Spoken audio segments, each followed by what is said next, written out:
Hello and welcome to this next lecture on data structures and algorithms. In today's session we will discuss a shortest path algorithm. We will discuss the simplest shortest path algorithm which is based on a single source and which happens to be greedy yet optimal. It is also known as Dijkstras algorithm.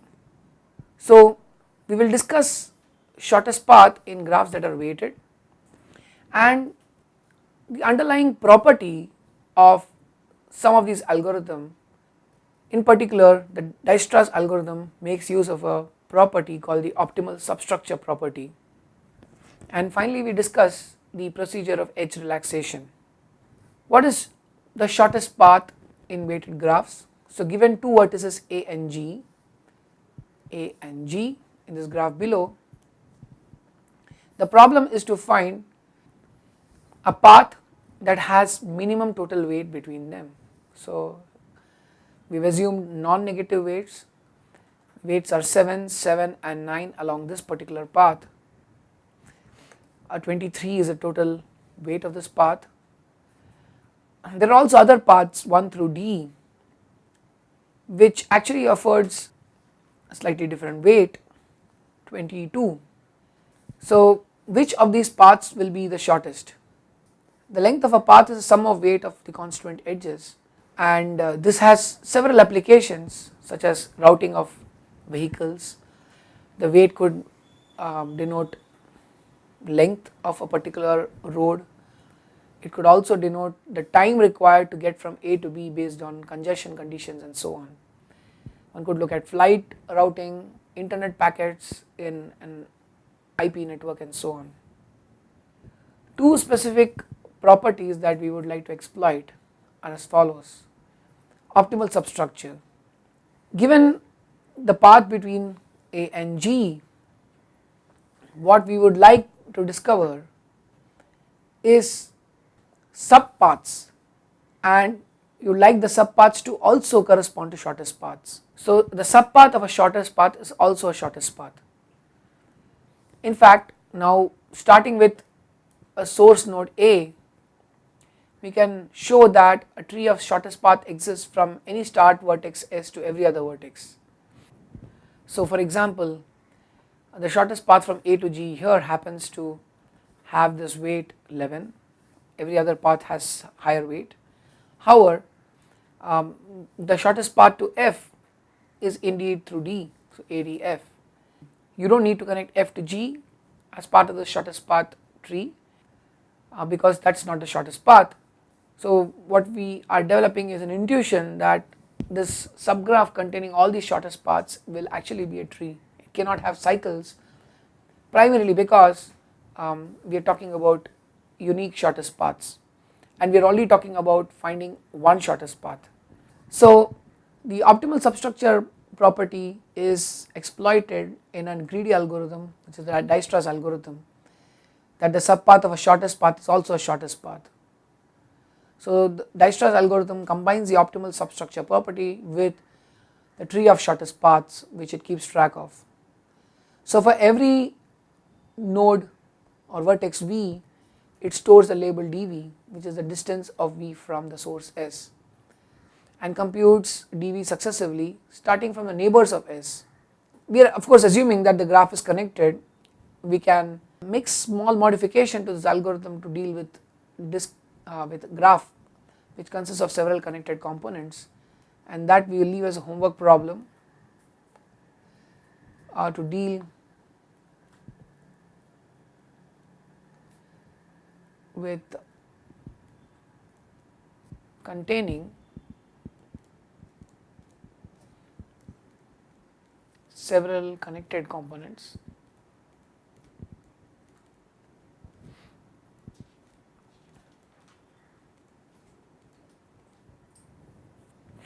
We are also assuming that edges are undirected.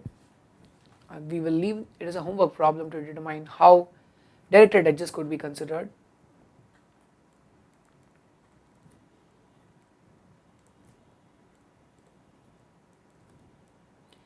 How to deal with the mixture combination of directed and undirected edges.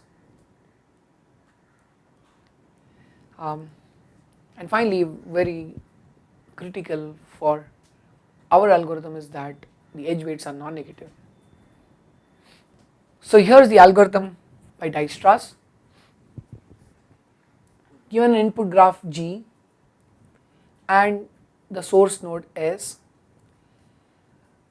Dijkstras keeps track of the shortest path length from S to every possible node V. So SP is basically evolving in size. Every time we find a node with the shortest path, we add it to SP, and SP is actually critical to our loop invariant.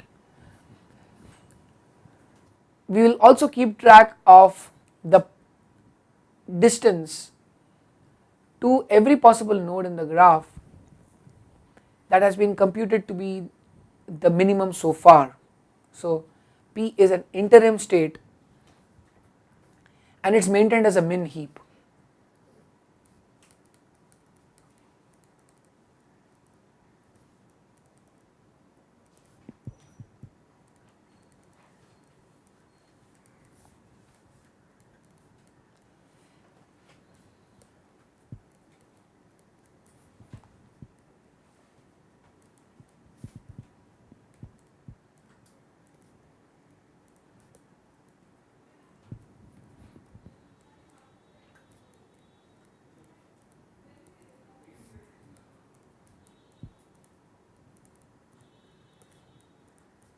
So this is the interim state, the distance that has been found to be shortest so far, but this has populated for every node.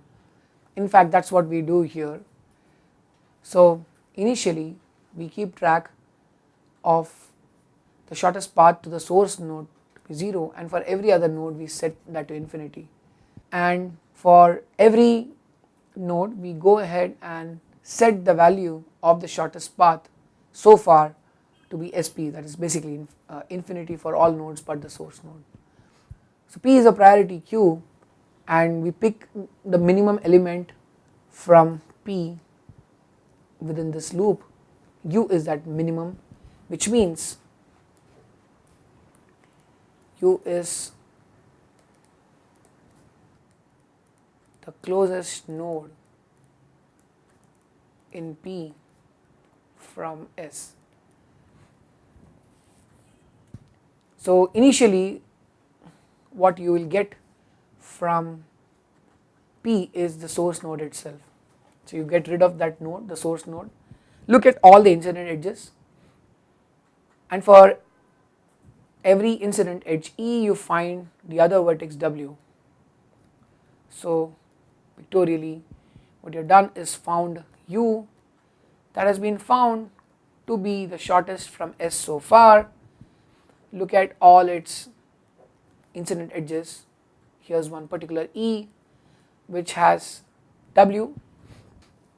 We compute the shortest path SP from S to U. To that we add the weight of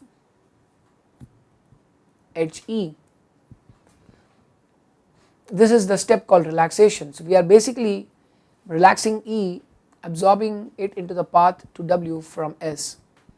Now if this relaxed weight R turns out to be less than the shortest path to W computed so far, we conclude that R is the relaxed weight is indeed the shortest path. So we set SP W equals R and we update the same within P. So note that the shortest path for all the nodes was initially set to infinity except for the source node. So the first time you hit upon a node that has been visited for the first time, obviously the shortest path to that node will be infinity and you will land updating it. Question is whether you will get to update the weight for a node again, and that's precisely the loop invariant. The loop invariant for the Dijkstras algorithm is as follows.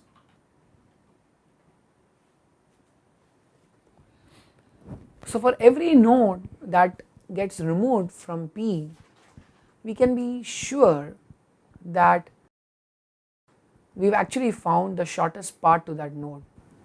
So loop invariant is for each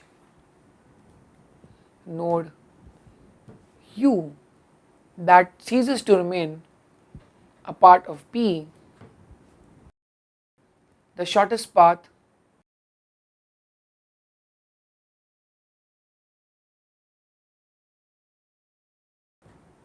to U is indeed SPU. So in fact that is why we keep iterating till B becomes empty, and we can easily prove this as follows. So the last time that P was updated for that particular node U, we computed a new shortest path to U based on its neighboring node, been found to have the shortest distance from the source S, and indeed it was found that the new path to U, the relaxed path to U, was shorter than the earlier path that was registered for U. So this just means that we can actually not find a shorter path to U than what has already been registered. One can very formally provide the proof for this loop invariant, that the loop invariant is actually satisfied at every iteration using contradiction. It is a very straightforward proof. So let us see the Dijkstra algorithm in action. We start with a source node D and we look at all its neighbors A, B, E and F. So recall that the shortest path to D was registered to be 0, whereas the shortest path to every other node A, B and so on is basically infinity. And this is exactly what the priority queue, the min heap, is going to carry in the beginning. So P dot min is just going to look at D, so P dot min will actually turn out to be D itself. Next you scan the neighbors of D, 5, 9, 15 and 6 are the weights on the paths to the neighbors. So you will update the weights. SP of A will be 5 plus 0, which is less than existing infinity, so SP of A is 5, SP of B is 9, SP of F is 6 and the shortest path to E is 15. You are going to update the min heap. So what happens? Well, the next P dot min should get you A with its corresponding value 5. Thereafter you will again go ahead and update all its neighbors. Let us see what that means. So yes, we got A, and now what you have done is updated the weights of its neighbors. You find that the new path through A gives a weight of 8, which is less than the earlier value of 9. A has only one neighbor which is not yet explored because the other neighbor is D itself. Now look at the min heap. What is the next element to pick? Well, the next element to pick is F with a value of 6. So you pick F. What you do next is scan its neighbors, look for the shortest paths and see if the relaxed path is better than the shortest path so far. So 6 plus 8, 14, for E is less than 15. For G again we find 6 plus 11, 17 to be less than infinity. So you'll have 17 and 14 respectively. The next element however has to be picked up, and that is B with a weight of 8. Again you go ahead and scan its neighbors. Well, you find that 8 plus 4, 12 is less than 14. So you could update the shortest path for E, and likewise for C it's 16 to be updated. The next shortest node from the min queue, the priority queue, is going to be E with a weight of 12. Scan its neighbors. Is there a need to update the weights to the neighbors? Well, 17 versus 16, 16 is already shorter. 12 plus 4, 16, yes, you can update G, and so on. So again, we recall that the loop invariant was that every node removed from the priority queue indeed has the shortest path, and that's what we've been doing. We've been actually moving forward in a greedy manner, and that is courtesy an ever emptying P. So loop invariant and the greedy nature of the algorithm are very closely tied through the ever emptying P. Analysis. So let's look at how much time it takes to initialize the shortest path for every vertex. It's just a scan over all the nodes, so it's C1 times order V is linear in the number of vertices. Now for every scan for getting the min element of P, you will incur log times order V times. It's the worst case when P is complete. Of course subsequently P gets depleted. This is using the standard min heap implementation. Once you remove that element, you're going to scan all the neighbors of U, that is going to be accumulated across all the nodes. So we've already accounted for that, C4 times the degree of V, the neighbor of V, and this is going to happen across for every node.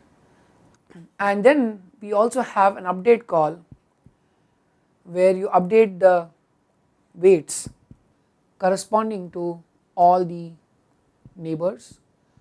So this overall is basically for every node, so log V times. So the multiplication is between this log V and the degree summed across all the nodes.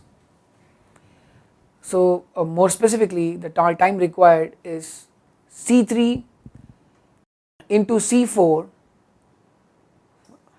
the multiplication of these two, log of degree of V times, this is basically summed over all the nodes of degree of V.